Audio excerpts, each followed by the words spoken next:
Well, a very good evening, Bridge North fans. Great to have your company once again on Parrot Park Radio. With thanks, big thanks, of course, to Chris Ball and the team from City Park Radio for all the work that they do, helping us get this to air and putting everything out around the Bridge North Football Club. We've got a big show tonight, plenty of guests, and we are going to have a bit of fun as we usually do. But I am now going to welcome Ollie, Pup, Bobby, and also a very special guest who's joining us throughout the show tonight. She'll also draw the Parrot Park Lotto a little bit later on as well. But firstly, good evening to Ollie, Pup and Bobby. How are we, Jets? Good, Rick. Fantastic. Yeah, going good. Thanks, Rick. And you bloke, Bobby. G'day, Rick. G'day, everyone. Yeah, and all our listeners. You've just come back from footy training tonight. A beautiful night, not cold. Fantastic night down at Christian School. They're usually a little bit windy there, but it was perfect night. Nice and mild, and had a couple of groups and around 20-odd players were... Yeah, had a bit of fun down there, so it was good. No fog there by the river? No fog. Perfect night for training. So. Magnificent. And now, we'd also like to welcome a very special guest joining us tonight. She is the independent candidate for Roseviz. Janie Finlay's with us. Welcome. Nice to see you. Yeah, great to be here. It's been a good few weeks. I've been enjoying it and pleased to be part of it tonight. I'm a bit scared, but I'm pleased to be part of it. No, you'll be right, Janie. Now, you were saying before you live in a household full of males, and tonight we're here. We're going to be very nice to you, though. Oh, I'm holding you to that. Take it easy. I don't know the looks in your eyes. I'm not so sure. Yeah, well, you want to watch Bobby? Yeah. Yeah, we might put the muzzle on him a little bit later, but it's we'll already wait on me. Don't worry. Now, we have got a big show coming up tonight. We have got, backed by popular demand, but a brand new segment, Feathers, who was a very popular guest last week as he joined us. Was it Bustleton he lives in, isn't it? That's right. Yep, Bustleton, over in WA. The joke of the week. So we'll have Feathers on the line a little bit later, so stay put for that one. We're also going to announce our number 4 player of the 2000s. And let me tell you, he's got a great career, had a great career with the Parrots. And plenty to get through with him and some good questions to ask, no doubt, as well. We'll have a chat with Janie, and also, very shortly, in fact, after the break, we're going to catch up with a Bridge North boy who played over, 105 VFL games with the Essendon Footy Club, including a premiership in Stephen Carey. So, big night, boys. Yeah, no, it'd be great to catch up with Stan. He'll have quite a few stories, I'd say. Yep. My word, I think it just sort of keeps getting better and better, so I'm sure everyone at home will be looking forward to see what we got over, not just this week, but the next few weeks. Absolutely. Now, Ollie, for you, busy time as well, obviously, with the footy training, but I know my daughter's preparing, or in the middle of exams now at uni. What about you? How's the study going? Well, luckily with my degree, I sort of have more assignments with the exams. I wasn't really saying that last week as I was sort of trying to get everything done, but... Yeah, I'm pretty well home, which is good. So nice to have a couple of weeks off and reset to finish off the year. You've got nothing to worry about, have you? No, absolutely not. Bit of golf at the weekend life's too. Good for a young man. A bit of golf. Golf went all right? Well, it never really goes all right, but no, I enjoyed getting out there. That's for sure. It's sort of with no footy, it's a nice excuse to get out on the course on a Saturday. For sure. Yeah. But yeah, no, it was good. Good weekend for it. Fantastic. All right, well, we're going to take a quick break. Stick with us because coming up next, we're going to catch up with Stephen Carey, who'll be joining us on the line.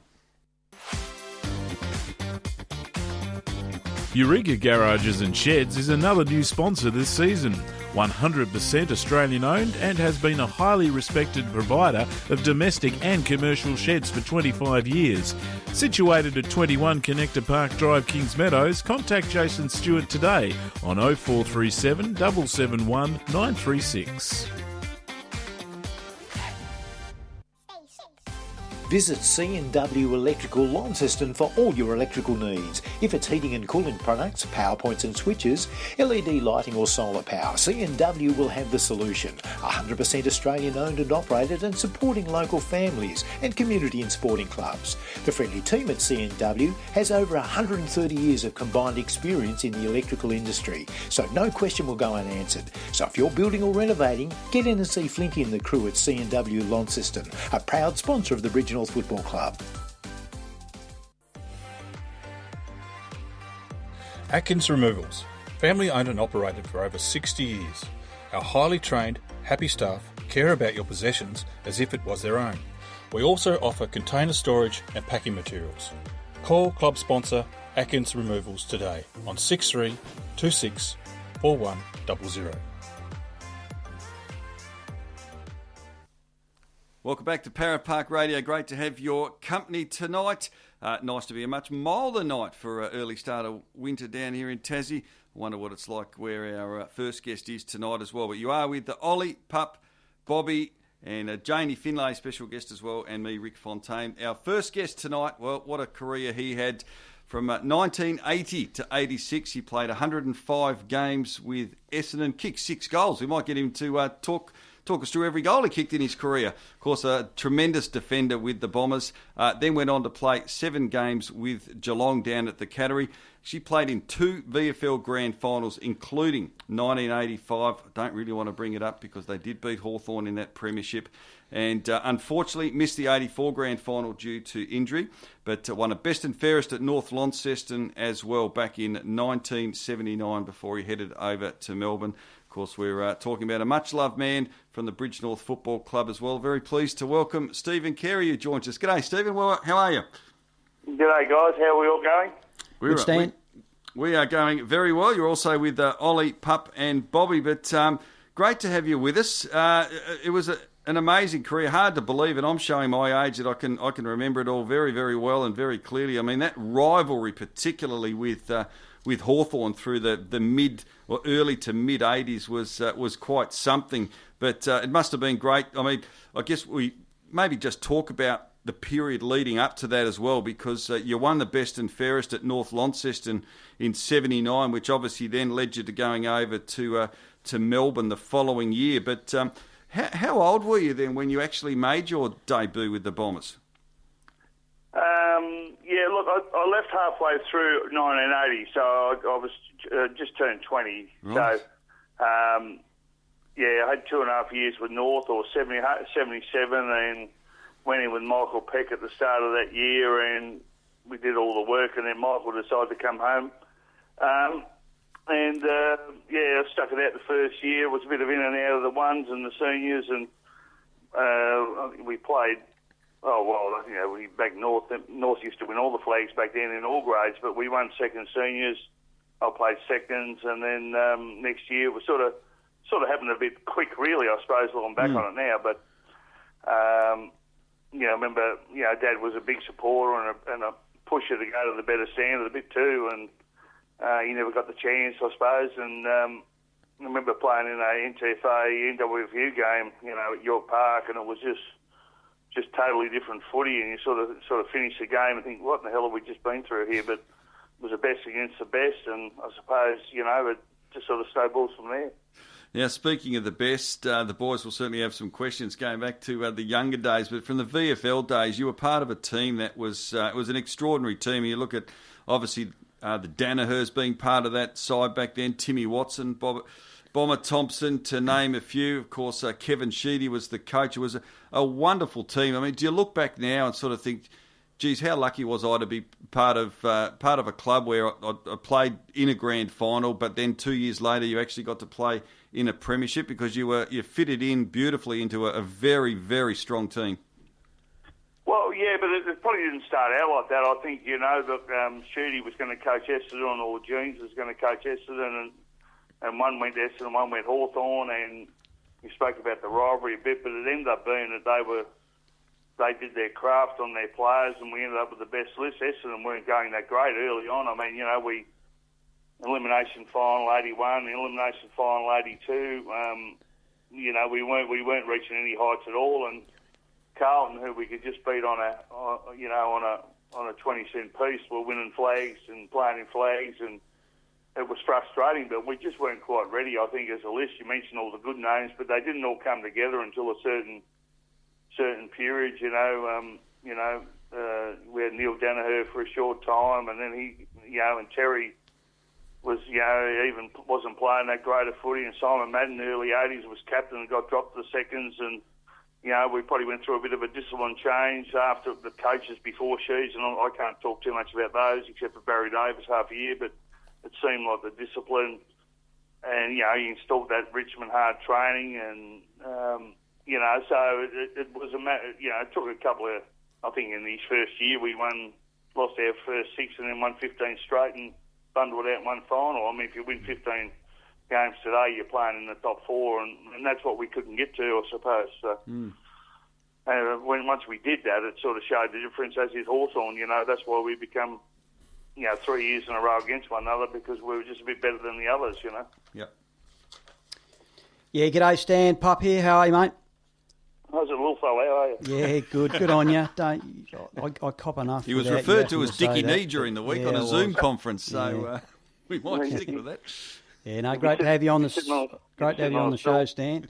I'm going to start off with obviously a couple of serious things to start with, especially with it happening on Monday, the big freeze.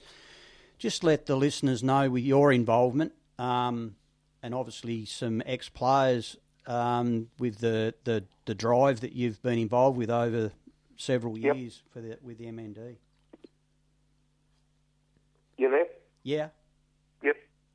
Oh, look, we sort of wish we didn't have to do it, but we've got to do it for someone anyway, so as Neil says. But, the initiation with the drives come first, I think, and we did I haven't been in the last two, but we've done a few of those. But, for the betterment of your health, you can't do them all. It's the people that get on board with that and support that, and the state government finally got on board and supported that. Yeah. It's worth its weight in gold. And, to be honest, the Melbourne Footy Club supported better than anyone because it was Neil coaching Melbourne. But, his attitude towards it is fantastic, and we should just keep supporting it, And the freeze, it's just been mind-boggling, really. What's unfolded from that, and even Neil, we catch up, and, we used to catch up in Avalanche before the COVID stuff, but it's even gobsmacked him, to be honest. Yep. Yeah, no, that's right. Your involvement with football at the moment, you've coached where you live at Warragul. You've coached there previously, haven't you? No involvement at all. No, at the moment. Okay. No, there's no footy going on, Pup. Oh, well, I suppose there's not. We'll move along. No. Look, there's no involvement at all. So I haven't been involved for a while, and just go and watch the boys play a bit. Yeah, getting to the boys and just touch a little bit on each of the three boys, what they've done over their football journey. Scotty, the eldest boy, he went through the power system early on, but he wasn't quite good enough. But made a couple of interleague soccer squads actually when he was younger, and got brilliant foot skills, but probably a bit small. Tom, the middle guy's a bit taller. He's only 6'3", but he made power and played 4 or 5 games, which is equivalent to your Mariners when they were going. A bit raw and gangly, but he played. He made a Victorian team in amateurs at fullback in A grade.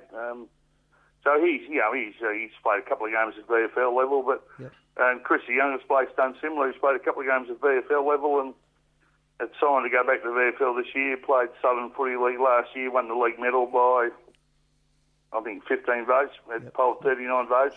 So he's 6'5". He's a ruckman, but not quite tall enough, according to Gary Ayres, who got him to Port and said he's not quite tall enough to be a ruckman, but he goes all right. But they've all got deficiencies. There's 1,000 players of all their talents throughout Australia. It's just a matter of bobbing your head up at the right time. That's right.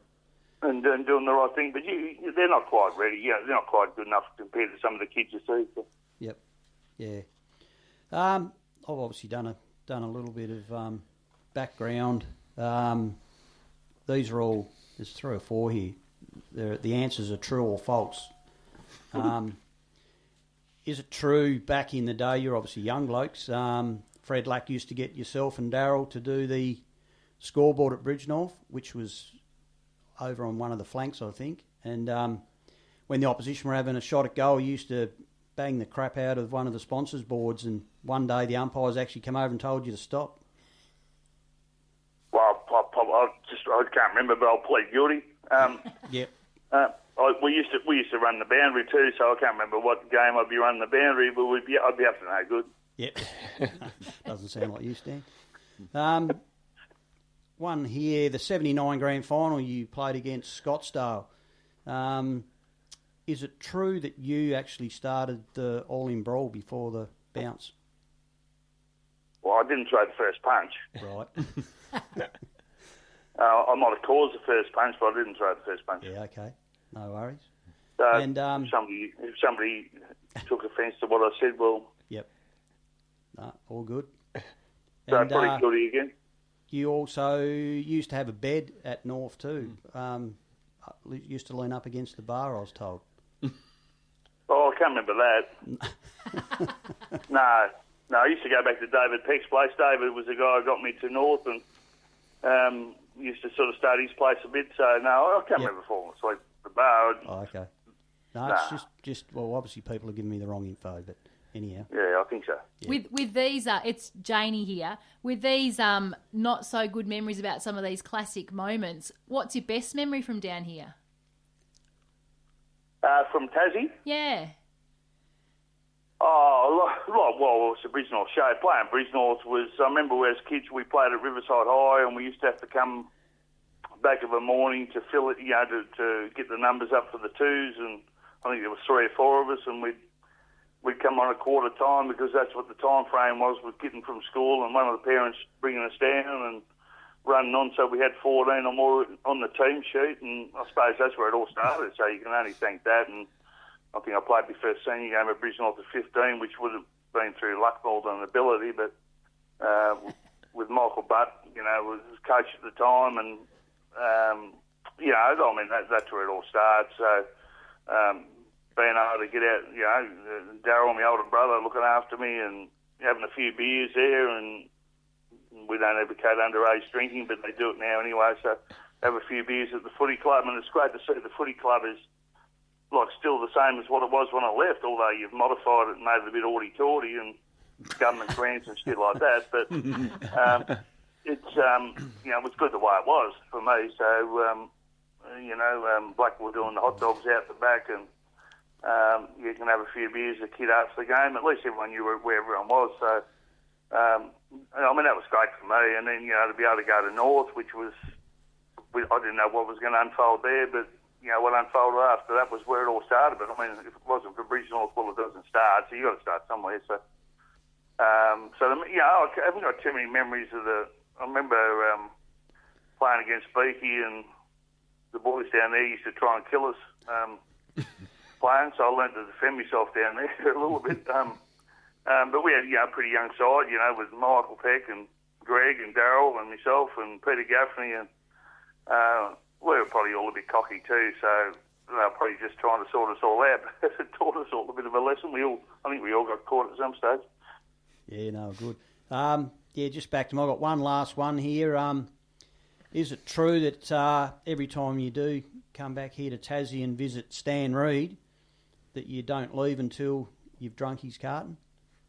Well, he's been a bit disappointing, Stan. He doesn't ring much. He doesn't catch up much. Yeah. Okay. So the last time I went home, I made sure I drank everything he had in his fridge. Make up for it. So it was payback for him a bit. So he just needs to next time just learn to stock it up a bit fuller, probably. Yeah. No, fair enough. And Darryl probably needs to have a bit more of a crack too when he's allowed. Yeah, well, that's a good point. But anyhow, that's all from me, Stan. Great to have you on. I'll pass you on to Bobby. G'day, Stan. Bobby here, mate. Great to have you on the show. Thank you. Obviously, a fantastic career. I better say g'day to Mum before I forget. I'll get shot. Yeah, no, give her a shout out. G'day, Mum. Love you. Excellent, mate. Back to your VFL days. Obviously, playing in that sort of 80s, early to mid 80s period. A lot of great players running around. Morris Rioli's, Kevin Bartlett, Dale Waitman. 3 Richmond players there, Rick. But who was a player? Who was your toughest opponent that you matched up on in your time in the VFL? Well, look, it's an interesting question because we're sort of backline players, I suppose. So you're playing on the dangerous players, and then the midfielders, they used to play on the best midfielders, but they sort of had a freer range to do what they wanted to do. But the thing about if you go back to the 12 clubs instead of the 18 they got now, was somebody asked me about so-and-so from Collingwood and so-and-so from Richmond, and my first thing is, geez, he was a good player, geez, he was a good player, geez, he was a good player. And there's no one you really actually go back and say, you didn't sort of rate, I suppose, which is unfair. But anyone who plays is good. But if you were playing against Richmond on the day, or you got Morris Rioli, or you got Pickering, or you got any of those sort of players, or you go to Collingwood the same, or you go to Carlton, you could pick up Wayne Johnson. Next thing you got, Mark Zani, or you've got, they're all not. You could not take one of them for granted. So at Hawthorn, I used to get lumbered on Matthews a little bit, which you didn't want. No one else wanted the job, so why would I want it? So there was different players. You sort of just said, well, geez, I hope I don't get to play on him. So, but all the lists were really good, even though some didn't make finals. They were on that day. I remember playing on Paul Couchie's first game, and I thought at Geelong, I'm Essendon, I thought, I can't beat this kid. He's playing his first game. Surely I've played 50 games, I can beat him. But 2 years later or 3 years later, he wins a Brownlow. So, that's. You get the feel in the game who you're up against, and Fitzroy had some of the best players playing. They should have probably won a flag during that period in the 80s, but they didn't. But the Osborns and Conlons and Roos and Perts and Irwins and there's so many of them. Gary Wilson, they had Syvon, they had Bernie Quinlan. I mean, they just had. That's it. They're all going through their forward line. You didn't want to play on any of them, to be honest. Yeah. So did Lee Matthews ever whack you, or you whack him? No, Ronnie used to get him first. No,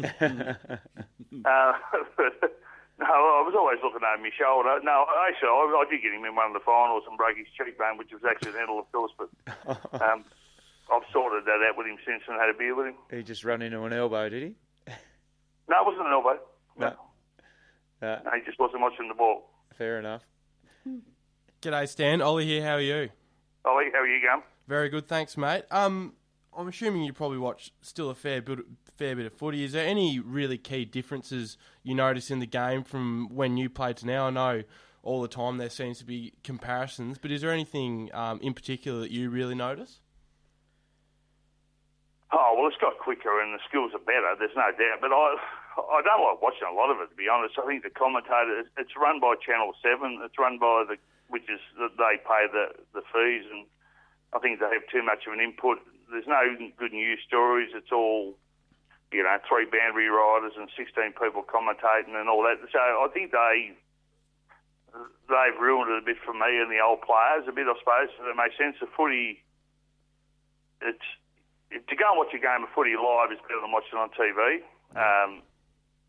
Because you only see what they want you to see on TV. But it's hard to go and see a good game. I think we would go just to catch up as a group of old fellas and have a beer and probably not watch half the game. But the good games are really good games. I mean, your grand final a couple of years ago, your Collingwood West Coast, and that was a good game because all the players had to do bits and pieces during the game, but I'm not sure where it's gone. It's quicker, faster. Like the interchange probably needs to change a bit where they don't come off as often and they get a bit more fatigued. I'm happy with that. Where back in our day where we couldn't come off unless you have an absolute shocker and you couldn't wait to get off and the coach dragged you, but you could still go back on. I think it's become more of a spectacle for people rather than a football. For me, it's a bonanza for the AFL. With you go to a game and there's hoorah and half concert type stuff going on. I think they're tapping into the junior market to compete, if that makes sense. Yeah, absolutely. And going on there where you were talking about you'd only have to go onto the bench if you got dragged. Is there any sprays or that you witnessed or even that you received throughout your time playing that really stood out in your mind of thought, gee, I don't think I want to go through anything like that ever again? Well, look, in that question, I wish we'd have been taken off the ground. I think we should. Well, I think we'd have all got a rest. I think we all should have been taken off the ground and rotated because we're all playing in mud. You got to remember, most of the days in the 80s, it was no enclosed stadiums. It was all mud pretty much most of the year. So if you went back to every player that played and said, would you have loved to spell at some stage, they'd have said, oh, for God's sake, just get me off, you know.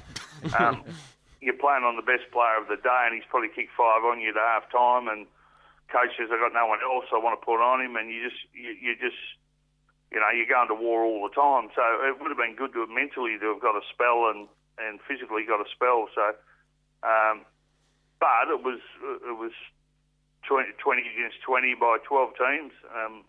You know, we're all doing the same thing. So I suppose it's relative compared to today. They're all doing the same thing, aren't they? They're all doing different rules and the same training and the same interchanges and stuff like that. But they're trained to do that. Just finally, Stephen, you represented the state as well on a handful of occasions. What are your feelings on a Tasmanian AFL side one day? Oh, I just can't believe it's not happening. But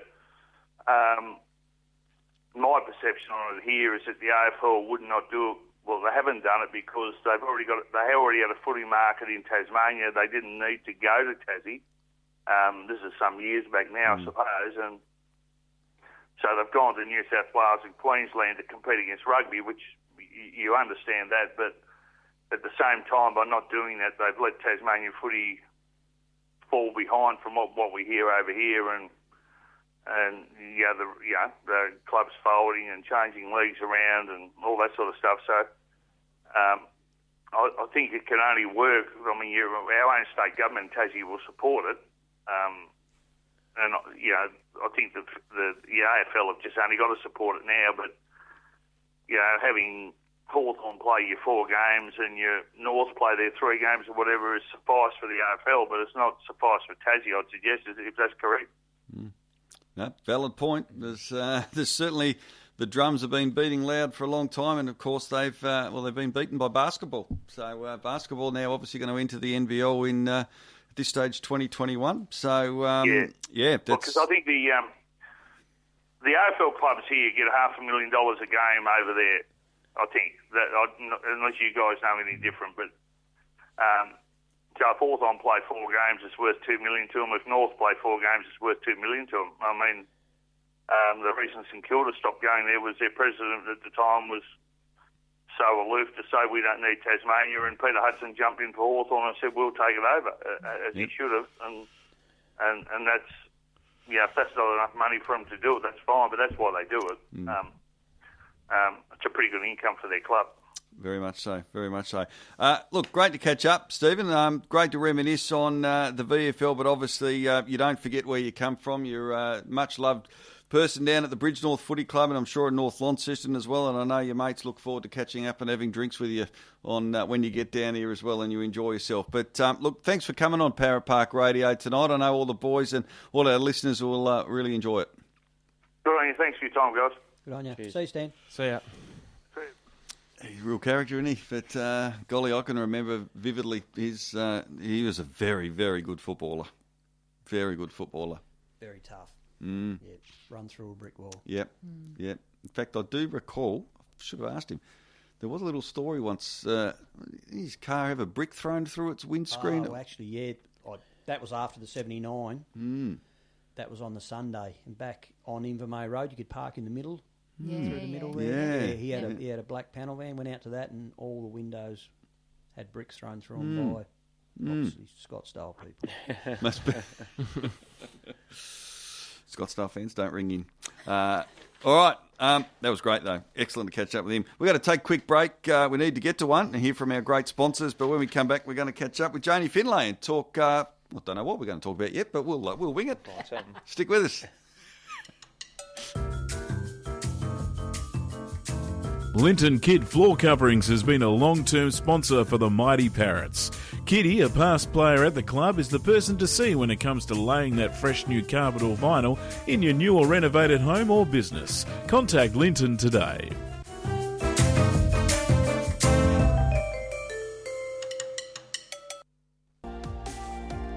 Next Phase Electrical has been operating throughout northern Tasmania since 2007. Based on the West Tamer, Next Phase offer an extensive range of residential and domestic electrical services to customers such as builders, real estates, body corporates and homeowners. We can help you from the design stage through to completion of project. Our team is creative and versatile in designing residential solutions to meet our customers' everyday requirements. Our expert electricians will make sure your home is left even better than we found it. We are so serious about our service, we offer a full lifetime warranty on all of our workmanship.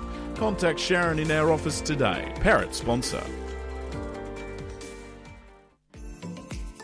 IGA Express Beaconsfield at 116 World Street, Beaconsfield, for all your grocery and hardware needs. Proudly local with a fantastic range of goods.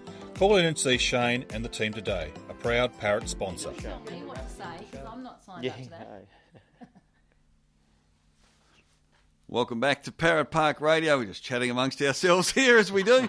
And there we were. It was silence. So apologies for that. But great to have your company on Parrot Park Radio. We've got the lotto still to come. And we're going to have our new segment with Feathers, the joke of the week. Can't wait for that one. But our next guest has tuned into every single episode so far. And we thought, let's get to know her a little bit better, because she is the candidate here in Roseviz, the independent candidate, and has had a very strong background in sport as well. But it's very nice to welcome Janie Finlay along. G'day, Janie. Nice to see you again. It's great to be here. You guys are hilarious. Thank you. Yeah, no, it's been... We think we are anyway. It's been great. It's such a powerful program, what you've done. I've had lots of fun listening in. It's been really good. You guys leave it on the table. It's all pretty raw. But what I love is that I've learnt a lot about the club, which has been, I think that for people that are listening in, that's really great. Yeah, we're not very scripted. We sort of we know who's coming on the show, and we just. Well, now I'm behind the scenes. I can tell that. But I did love when I arrived. You're very studious, all organised. It's impressive, and impressive what City Park Radio obviously are doing to support you guys here. But the way you've got it all together and getting your interviews and your ads, those first couple of ads, there were some cuties in there. It's it's great, loving it. Now, before we get stuck into sport and maybe talk a bit about footy and a bit about basketball, independent candidate for Roseviz. How's that all chugging along? It's a weird world we're in at the moment. Oh, chug. I tell you, it's a bit like your footy season at the moment. It's well, and it's a bit like that, you know. If you're an athlete and you're going for a game, you want to know your dates, you want to know what your roster is, you want to know the championship that you're going for. You're a candidate in an election. Man, you want to know when the date is. So how's it going? It's going as well as it can be. I'm, all about being consistent, all about connecting however I can. Had to go a bit old school over the last couple of months and pick up the phone and sort of connect with people in different ways. But a bit like what you guys are doing, digital, online, trying to connect meaningfully with people as well. Massively changing scenarios now from when I started sort of 12 months out in terms of what the needs of the community are and where people are at. Some of the struggles are super real, lots of heartbreak, lots of heartache over the last couple of months. And to balance that out, this last week, been connecting with people who have been opening up with their businesses and things, and a lot of people really thriving. So I think those of us that are doing okay, supporting those of us that are still struggling, got a long road ahead of us. But in terms of the campaign, you just got to be at where the community's at the moment and find your place that you can make a real difference. Getting some good coffees down the West Tamer? Yeah, there's some great coffee in the West Tamer. I don't actually drink coffee. I'm drinking lots of great milkshakes and having lots of... Well, we don't plan for ours. Whatever. But one of the things that I've loved over the last year or so when I really made the determination to go for this was to get to know everybody, go out, meet the businesses, meet the community, find out who's doing what and, who the real goers are out there. What an incredible community, in terms of finding great places for coffee or anything else, best wine regions, best farming regions, best, people out there making really incredible things. I'm giving it a big push and, subject to a bit of good luck and a fair wind, if I get to represent this area, I don't know that there's a better region in Tassie. Great spot. Yeah, great spot to West absolutely. And this is where, commend Ollie, Pup and Bobby with what they're doing, because at the end of the day, other than Launceston Footy Club being in the West Tamer, they're in the TSL, Bridgenorth are the only football club on the West Tamer now in playing in the NTFA. So it's a great way to be able to connect with people. And you, your background, obviously heavily involved with the Launceston Tornadoes. Yep. Currently as the role of president. So. Yep. And But you've also been heavily involved with the NBL, part of the NBL Tasmania Advisory Board as well. It's a pretty exciting time for the sport. I mean, I know obviously the sport of basketball has grown enormously throughout Tasmania, and you'd have to think it's going to do so even more now as we head towards being in the NBL again. But where did your love of basketball come from? Well, that's a hilarious question, because whenever I've got some Tawns gear on, it's a bit like not drinking coffee. Whenever I've got some Tawns gear on, and I'm not 4'6", but I nearly scratched 6 foot. Why are you looking at me, Jane? I've got a bit of height. Never played basketball in my life, so my love of basketball has come through being involved with Tawns. What I'm good at is running a meeting and running an organisation. So I came in at that real governance level. It was more than one season. The first few seasons I was still learning the game, learning what it was all about. But a bit like you guys, that community of the Tawns, that culture of the club, that commitment to really drive to be the best that you can and provide those pathways for young kids and provide that real community connection. Just what a great club, what a great culture. And that's what I've loved about listening to these radio sessions. Just the culture of your club is so deep, you can tell that. So why wouldn't you love it? Why wouldn't you develop a passion? So I completely understand and get basketball now, and that's part of the reason why I put my hand up and stepped up with the NBL bid for Tassie as well. But it's definitely come from that. You would all remember I was chair for 7 years. I'm now in the role of president. So about 8 years ago, before I was involved, that really financial challenge for the club.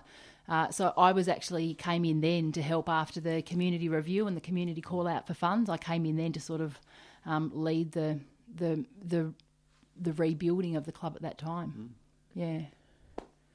How's your stadium looking? Have you got a stadium down there down at Elphin? It's been used for other purposes at the moment. So for local basketball, there's a lot of challenges. We're an indoor sport, you guys are an outdoor sport, so there's some different rules. There's lots of different things happening, and then we've got the challenge of it will be addressed, it'll be relocated, but the COVID testing's been down there in the car park, so we haven't been able to keep people back in on the courts. But a bit like the Tawns, a bit like you guys, you've got to do what you can with what you've got. So we've had people out doing lots of one-on-one sessions. We've been having people out in outdoor local community courts for local community basketball. So just the kids and that sort of stuff. They're still waiting for the no start date yet. Okay. No. But working through it. Yep. We're involved with one of the local clubs, and we've been having a few emails out. Sort of everyone's getting ready, but don't have the go yet. Okay, so any of the Tawns girls interested in footy want to come along to our women's training? So you know what? You can have your hands off our girls playing. No. The big real tall ones, 6'4". There's been a really interesting for women's footy's in massive growth. Yeah. Basketball's in massive growth in Tasmania. Larry Kesselman wants to make it the number one sport in Tassie. I say there's room for AFL and basketball in Tassie, but a lot of women have crossed over into footy. And also into cricket, which has been really interesting. We've had some really successful Tawns go both in Meg Phillips with the cricket, and also girls going across, Taylor Roberts into footy. Yeah. So there's a few girls out there playing, but we don't mind them on our court. We've whatever a person wants to achieve, and there's a lot of people doing a couple of sports. You've got to be all in to what you do. But whoever provides a pathway and a good culture and a great opportunity. One of the things that we love at Tawns for our girls is that pathway up to the WNBL. And we've had people demonstrate what's achievable with the WNBA, going over to college and, getting that taste of either Europe or America. If you can provide a pathway and people want to be on it, whether it be footy, basketball, cricket or whatever, I say go for it. And like you say, I think the environment is paramount. If you can provide that safe environment for them. Yep. That's what we've found for the girls that have crossed over from other sports, and they've really enjoyed it. And hopefully, the ones that training tonight were pretty keen to have a game. Hopefully, at some stage this year. You did a pretty good job with them last year. Yeah, no, it was great. Yeah, well, first year we finished in the finals, got a few wins, and only half of our girls had ever played footy. So yeah, it was great. They're just fantastic. Keen coach. To take it all in and really love it. So, great. Well, hopefully they get a kick out this year as well. Yeah, no, they're very keen. So just waiting for that green light. We'll talk about that a bit more. Yeah, no doubt. I think probably one of the, like a lot of people have been watching the Last Dance over the last little bit, which is focused on the basketball and all that kind of thing. And I know even at the gym, KFM, where I go and all the rest, some of the basketballs that I see, I mean, it's probably a hard thing to say, but some of them seem like just some of the most dedicated athletes that I've ever seen. Like even of recent times, I was going for a run the other day, and there was a fella practicing his basketball dribbling on the cricket pitch at Trevelyan. Yeah. So it's obviously like making use of what he can. Has there been anything that's really stood out to you about basketball as a sport, and I suppose the community that comes with that? Because I do find it amazing, just the dedication that you do see from basketballers. We've got a couple of young kids in Tassie on a really fantastic pathway, and that dedication is what makes a difference. And it'll be, again, the same, whatever sport, or even if it's not sport, whatever you do, if you've got that absolute passion and there's no barriers, there's no limits, you're out on a cricket pitch in the middle of an oval, getting your handles going. But for me, a bit like you guys, I'm really proud of the Tawns and what the Tawns have done under Sarah Veal. We made an appointment late last year to bring Sarah in as our coach. One of our championship players, been really fantastically developing as a coach over a number of years. We knew she was ready and we brought her in. What she's done with our team while we haven't been on the court in terms of culture and, making a difference to girls in what they can achieve. We've had people on Zoom calls. You talked about Zoom before. We've had people on Zoom calls from all around the world, really focusing in and giving great information and tips and feedback and, stories with our girls. And although they're all doing their own individual workouts at the moment and they're under the leadership of Sarah now, but actually sometimes that mindset and that inspiration and stuff does make a massive difference, and it helps you if you're doing that tough thing where you can't all be coaching together, you can't all be training and playing together, but you can just be sort of like staying focused in on what you're doing. I think that makes a difference. But we've got a couple of kids in some MBA academy programs at the moment out of Tassie. That's pretty impressive. An island down the bottom of Australia. Yeah. These kids just doing their thing. You will have seen one of them down at KFM, Deans. I mean, his attitude and his commitment and his, dedication to the discipline. All the other kids around Launceston are seeing that, and they're seeing what's possible from him. He's a bit of a superstar. That's pretty amazing. So stand out, I'd name him up. But stand out in terms of culture. What Sarah's doing with our team at the moment is it's really impressive.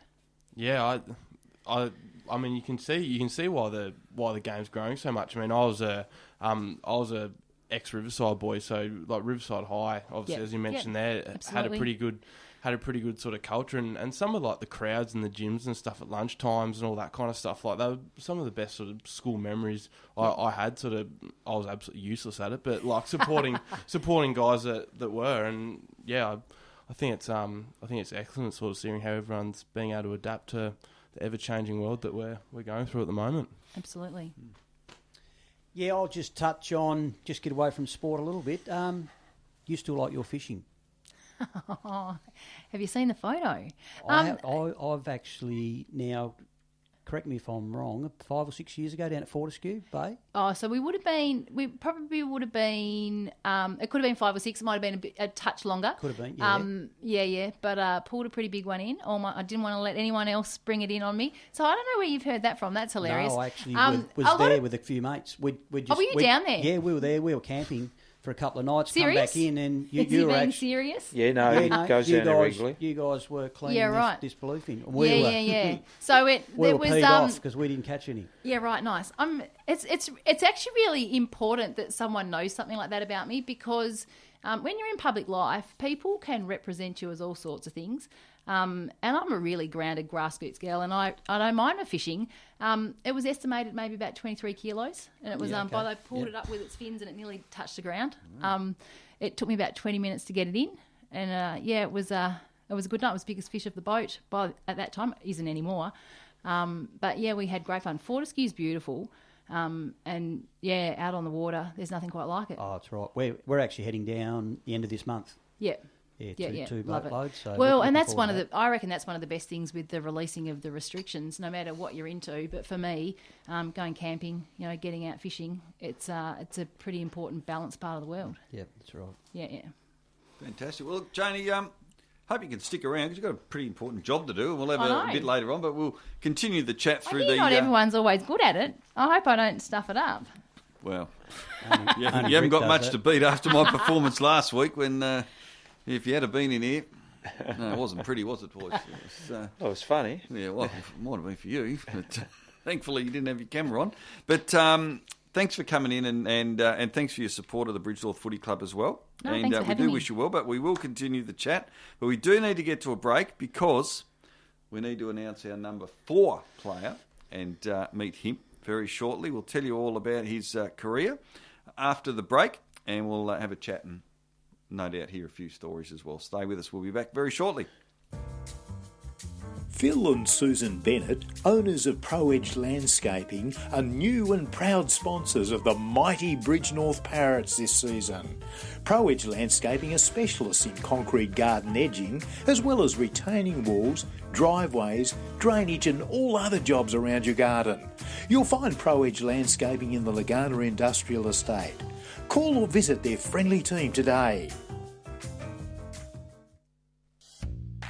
Need a welding or fitting job done? Contact Bobby at Precision Welding and Maintenance. No job is too big or small, from building ute trays, truck trays and steelwork for sheds or houses. Precision Welding do repairs and maintenance on all plant and machinery. Offering a workshop and on-site service, the team at Precision are capable of all fabrication, including aluminium, stainless and heavy fabrication. They also cover general machinery, line boring, plus CNC plasma and flame cutting. Precision Welding and Maintenance, a proud sponsor of the Bridgenorth Football Club. Parrot sponsor Bird and Herd is a food truck and catering business by Jason Lim. They specialise in low and slow smoked American style barbecue, juicy brisket, fall apart ribs and lip smacking delicious wings. They're taking bookings for Christmas parties now. Mention the mighty Bridgenorth Footy Club and you will get a 10% discount. Check out our Facebook page for info. He's become a media superstar after being on here last week. He's now the voice of an ad, and we're going to get Joke of the Week from him a little bit later as well. Looking forward to catching up with Feathers. But now, we've got to get to our next player in the top 10 players of the century. Well, the first 20 years. And we'll go through his details shortly. But, Bobby, do you want to just remind everyone who's in the top 10 so far? Yes, no worries, Rick. Well, we've counted down. Number 10 was Stuart Plugger Brewer. Number 9, Lee Blackwell. Number 8, Rowan Sargent. Number 7, Chris Savage. Number 6, Luke Duncan. Number 5 was Josh Murfitt. Here we go. I'll tell you what, one of the interesting questions tonight, Pup, that no doubt you are going to ask is who's the most annoying player at the club, because without fail, it's been the same bloke every week, I think, so far. Will that happen again tonight? I'm looking forward to that question. But let's give you a bit of an insight into this fella's career. He made his senior debut in round 1 way back in 2001 against Georgetown. So that's unique because most of the blokes made their debut against Bracknell that we've gone through so far. He played 70 senior games for the Parrots, kicked 78 goals. Now, he won the NTFA Senior Best and Fairest back in 2012. Thankfully, he won yours as well. That would have been an uproar if he hadn't have won the club Best and Fairest after winning the NTFA. Finished Senior Best and Fairest top 5 finishes as well in 2002. Was runner-up and was named centre in the Bridgenorth Football Club's Team of the Decade for 2000 to 2009. Senior Vice-Captain in 2012. Assistant Coach in 2013. And people aren't aware of his cricket ability as well. The TCL Premier Division Best and Fairest Award is named after him. So we do congratulate a man of many talents. At number 4, Jason Savage. Welcome. How are you? I'm good. Yeah.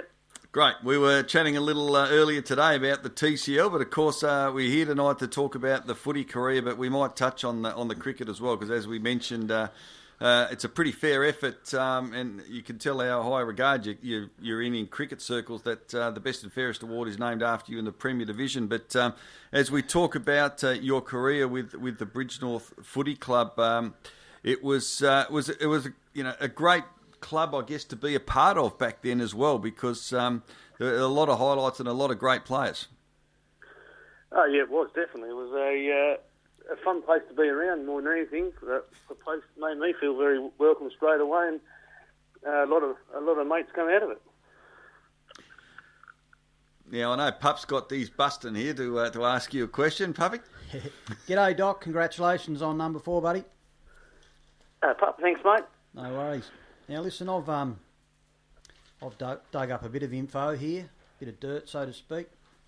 It's a bit of a true or false questionnaire. First one goes back to your annual trips to Shooting Island. Is it right? One year you got up from Beauty Point, got to Perth, obviously to stop for fuel or whatever, and realised you'd left the boat keys at home. Maybe a bit right, yes. Yeah, okay, no worries. Took the keys out for a bit of peace of mind and safekeeping near the road, and didn't get them off the kitchen bench before I left. Yep, no worries. The next one I've got here was a trip you were down at Fortescue Bay, and it took off and hadn't got all that far, and you decided to go for a swim. To put the bungs in, wasn't it? Oh, I don't recall that, but it probably... Oh, okay. I don't know. You obviously got some information from the same person there. It could well be right. No, not necessarily, but one thing that I got from those first two is the fact that I've done both of those myself. I have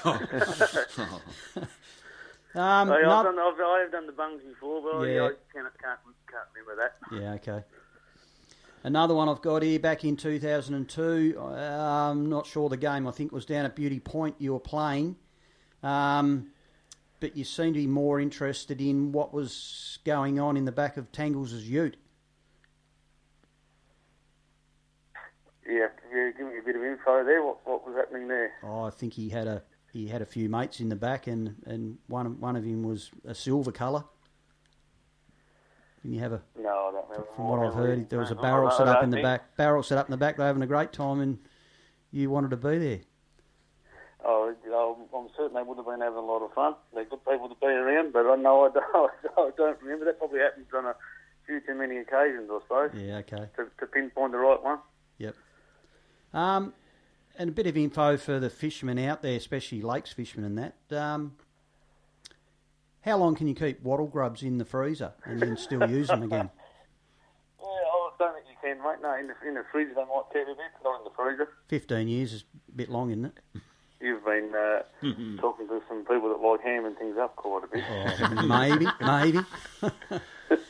And the last one I've got here too, you played for, obviously, North back in 2000, won the flag against Clarence. Was that No, we lost. You lost, sorry. Was that a night or a day game? I think it was about a 3:30 or 3:30 start. Okay. So it may be. I think anyway, but that's under trying to work that out at the moment. Yeah, I've heard you. All from the same person. I'm gathering all of these. Yeah, I can't tell you that. But yeah, anyhow. I think TW might have a fair bit to do with all that. Oh, maybe, but no, that's not the source that I got them from. So you'll have to do a bit more research with that one. Yeah. Anyhow, I'll pass you on to Bobby. G'day, Doc. How are you, mate? Good, Bobby. Yourself? Yeah, good, mate. Well done on getting number 4. Certainly been a fine career, not only with us, but Tamer Cats and at North Launceston before that. You played back in, as Pup said, played in there at 2000 and a few other years at North, back when the old TFL days were pretty strong. Those North sides, you were there in 98, I believe, when they went through undefeated.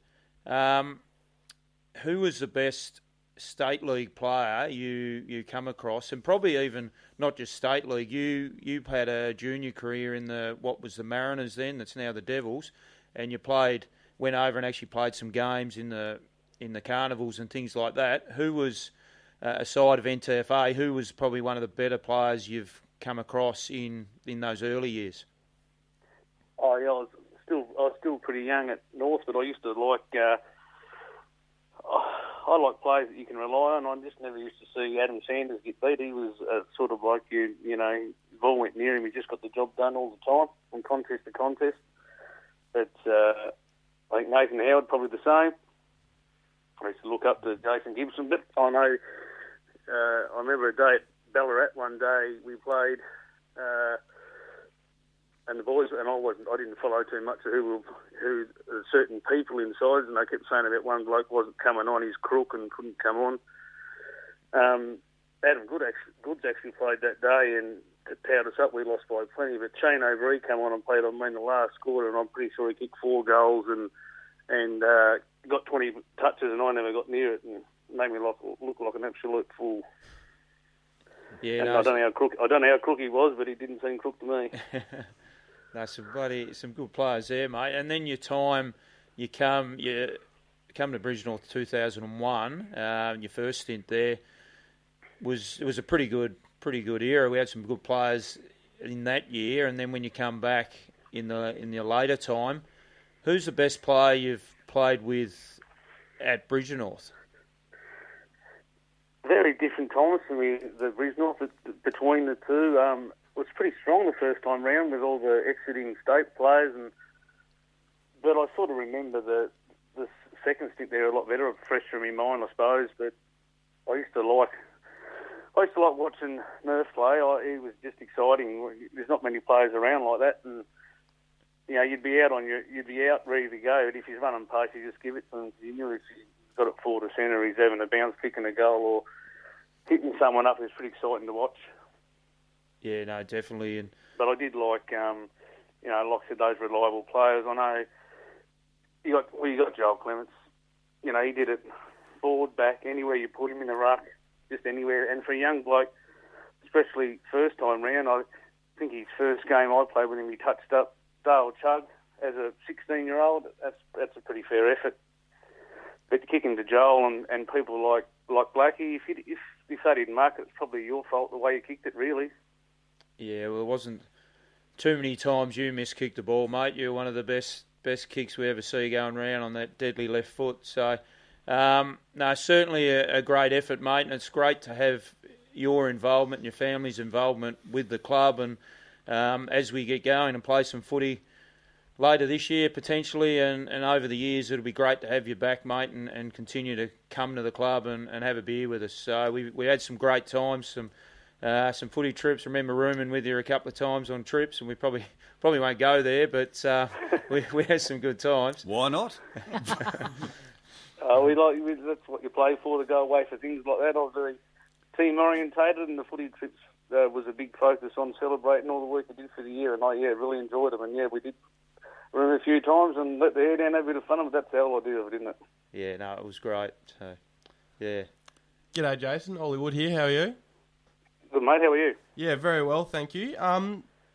Really interested in, obviously I play a little bit of cricket as well, and really interested in how you balance the two. It's obviously not the easiest thing to be able to play footy and cricket for so long, and lots of people sort of choose one or the other. Is there anything in particular that you look back on that made it a lot easier for you to be able to maintain such a high level in both sports?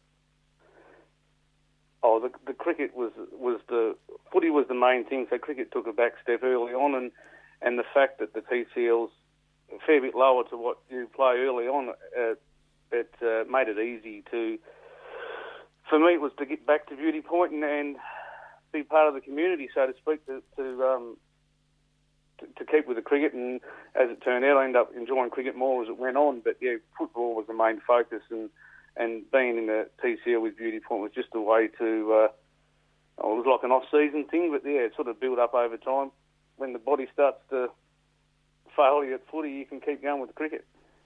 Very good, and I'm actually surprised that Pup forgot this one on his little pest segment that he does. Yeah, so am I actually. I'm begging. I am begging for someone other than Silly. Are you able to provide the listeners with something that they'd really like there? I actually have been listening, and poor old Silly's copped a bit, and tried to think of a few others, and I actually like getting in and talk. Well, especially first time round, talking to the older fellas, and you get to see that the initial half hour after a game at training when you're talking to the older fellas, you see the others getting around and what have you. But Silly's I won't say Silly, I'll say Ian Long's son-in-law. Oh, Daz. Oh, son-in-law, sorry. No, that's Silly, is his son-in-law? Sorry, thinking another one. Now, my name's silly. Did you get a chance to play with Jake Nunn at all? I did. Mega. I think that's when he got his nickname when I played with him. He has got to be well up there, surely, because, oh my God, last night, there might have only been 8 of us there, but that was well enough with him there. He was carrying on like an absolute peanut. Surely he's got to be at least in the top 5. He says some funny stuff. I think that's how he got the nickname Mega, but I think because Silly's been there for so long, he probably just freshened everyone's mind, I suppose. But, yeah, he can be funny, say some funny things, Josh. Funny to other people or funny to him? I think he laughs at himself and others laugh at him, maybe. Yeah, I think that's exactly how it works.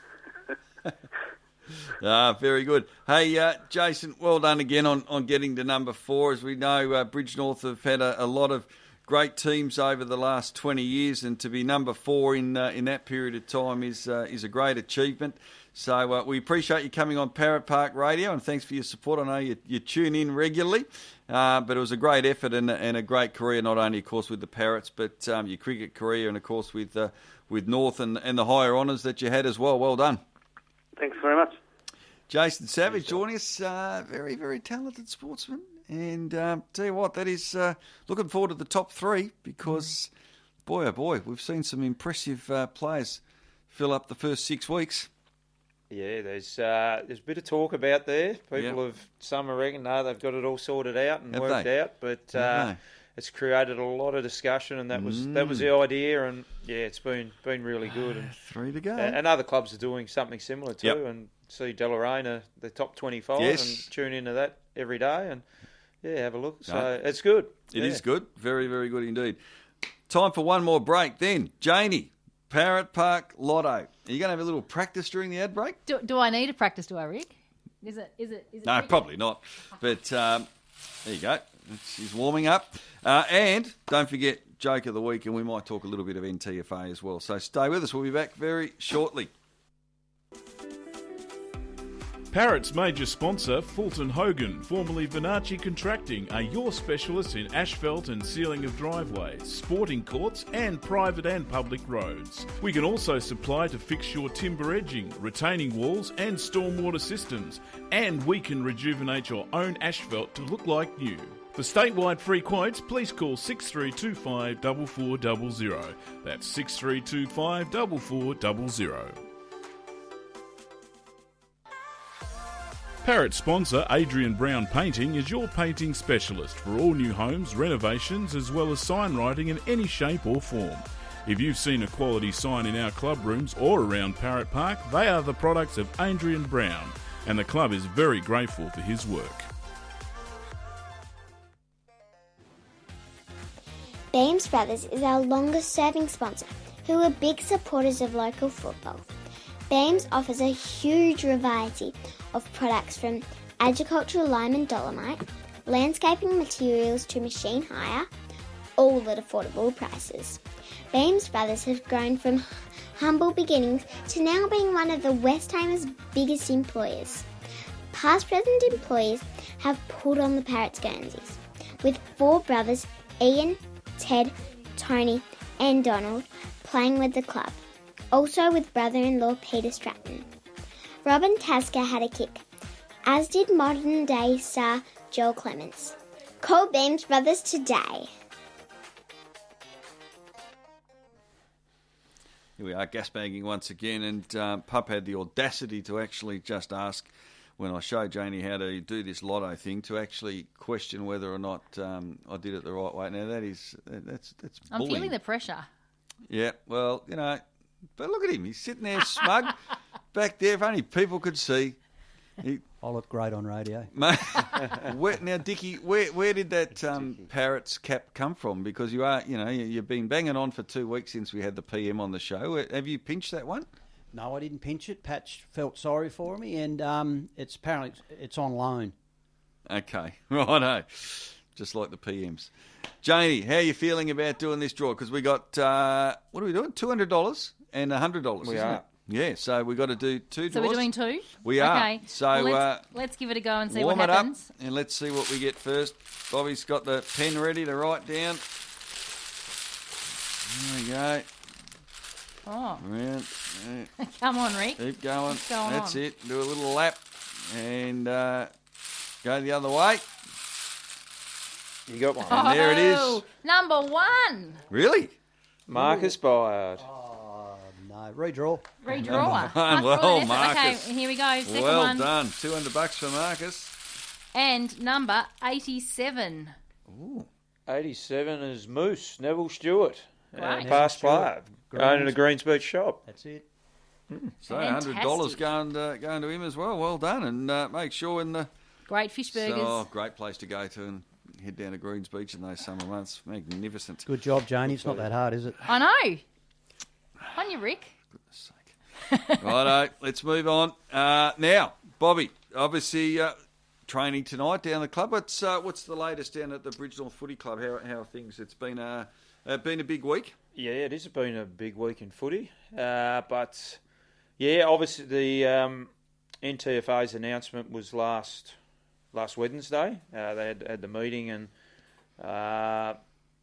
it was reported that the season was called off. No games for premiership points.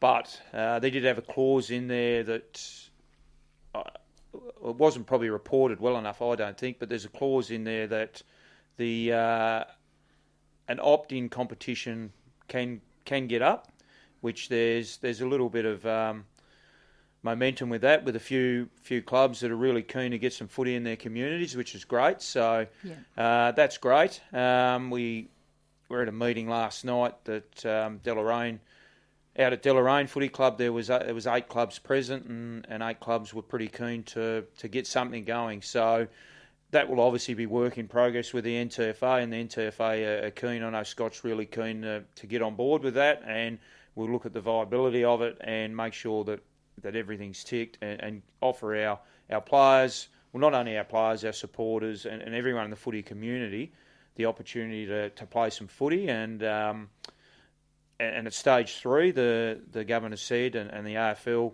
have said that football can be played by stage 3. So, and that can even open up a bit more down the track. So, really, really pleased. Lockie Dornoff out at Deloraine's been behind this with other clubs as well. And Lockie told us last night, a great listener to the show, him and Matty O, so we said we'll give him a shout out. So nice he listens to us when he's on the tractor, Lockie, which is great. But no, I really love his enthusiasm, and he was a Hex-Miss medalist last year, won the Association BNF. But not only that, he could have a career in politics too, Janie. So I reckon he give you a run for your money, I reckon. But no, he's great. The first time I met him last night, and he's a terrific young man. And but with what he was pushing with the other clubs, that has got some momentum, and hopefully some sort of announcement may be able to come in time. But in the not too distant future, and then we can people can have a target and have a date, a bit like you were saying with the basketball, that we can have a date that we will potentially offer people the opportunity to play then, and if people don't wish to play, we understand that, and like we've said and we've maintained all along as a club, we want to give all our players every opportunity to do what we're able to do. What you just said there's really key. It's about footy and it's about community. It's about your sponsors and your supporters and getting out there and playing the game of footy. And earlier in the program, we're talking about how everything gets commercialised. It's not actually about the game. This is about playing the game. Yeah, and that was the feel in the room. Pup, you were there last night. It was a feel in the room that, and one thing I noticed with the clubs that are behind this, they're the ones with a real community. Your Scottsdales, your Deloraines, your Bridgenorths, your Bracknells, your Rochalee, and they're really strong in their community, and it's not just the players. They're a big part of it, but it's your supporters, it's your sponsors that it's a part of their weekend to go to the footy and watch and catch up with people. And obviously there's restrictions on all that, but those would be things we'll work through. And we're lucky as a state that we're going pretty well in that area, and the government have already eased some restrictions earlier than was originally anticipated. Yep. So, look, very confident that something will come of this. NTFA have actually put that there. Probably disappointed the way it probably was reported, and that's no fault of the NTFA, but that's just the way it was reported, that it was just called off, where I think The positive side of it is that there can be an opt-in, and there is some clubs very keen to opt in. Yeah, sounds fantastic. Yeah. No, it's great. And look, and obviously feasibility study will occur to make sure that it can actually happen. But it's great to see that the clubs and the NTFA are working so quickly and together on this as well, because it's clear that if it can happen in a safe environment, a healthy environment, and we've got clubs that want to do it, that they're going to have a look at it. So we'll watch your space. I'll tell you what else you should watch. If you haven't, I spotted a little highlight reel the other day. We speak of Lockie Dornoff, a very impressive individual, but my golly, can play football. The mark he took in the representative game last year. If you haven't seen that, jump on and have a look at it, because it is absolutely sensational. Now, we've got a new segment. He's been waiting very patiently over there in Western Australia. We've heard his voice on the ad. We had him on as a guest last week, and it's not the greatest Aussie joke from Hey Hey It's Saturday with Shane and Maury Fields. It is the joke of the week with Feathers, as we welcome him back to Parrot Park Radio from Bustleton. Feathers, welcome. Good evening, guys. G'day, Glenn. G'day, Feathers. G'day, Pup. I'm bracing myself. What have you got? We got Janie Finlay here with us as well, and she cannot wait for the joke. What do you got for us tonight? Oh, look, I'll have to put my joke on the back burner now. I've got a young lady in there. Young, I like that. You can tell any joke after that. No, I can't say this one. No, you can. You can. You're not going to offend anybody, Feathers. Come on. You sure? Positive. Okay, then. I've got a couple for Stilly, because he's been picked on for the last 6 weeks. But here's me lead-up joke. What did Cinderella do when she arrived at the ball? Don't know. You tell us. She gagged.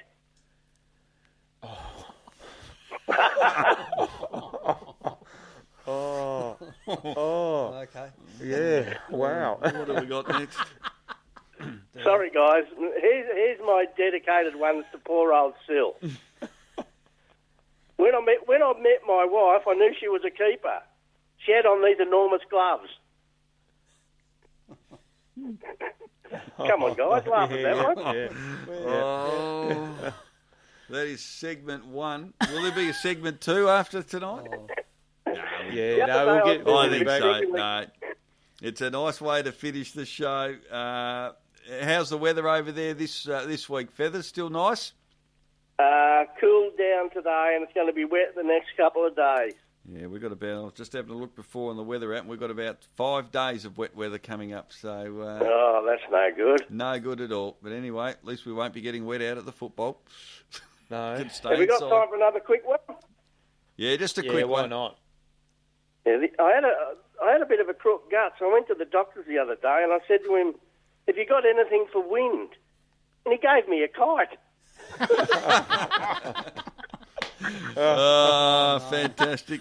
Good on you, Feathers. Great to have you on, and you'll be a regular for the next few weeks with your joke of the week. We look forward to hearing a few more next week. Good on you. No worries, guys. Ciao. See you, mate. See you, buddy. Feathers. Jeez. He's going to be bigger than the show before long, isn't he? Yeah. Great character. All right, well, that is all we got time for tonight. Thank you to everyone for being on board and joining in. Ollie, Pup, Bobby, and to Janie Finlay, thank you for coming along and sticking around as well. And I survived. It's been great. You did, Yeah, mate. no, you've done well. And we wish you well over the coming weeks, and goodness knows how long it'll be over before we. If you guys can play footy, we can have an election, I reckon. I'm surprised you haven't. You were speaking earlier in the show about basketball, girls about playing footy, and I reckon you want to watch him. Yeah, he's the coach. He's got we're his all eyes good. Yeah, no. On a few We've recruits. got a good Loyalty is a great quality of club culture. We've got a very good list. But you have. If there's any girls down there that want to change sports, send them to Bridger North Way. You got to get through Sarah. Oh, okay. Good luck. Good luck. Well, I'm happy to meet her anyway. Yeah. All right. Thanks, guys. Great show. We look forward to catching up with you next week on Parrot Park Radio.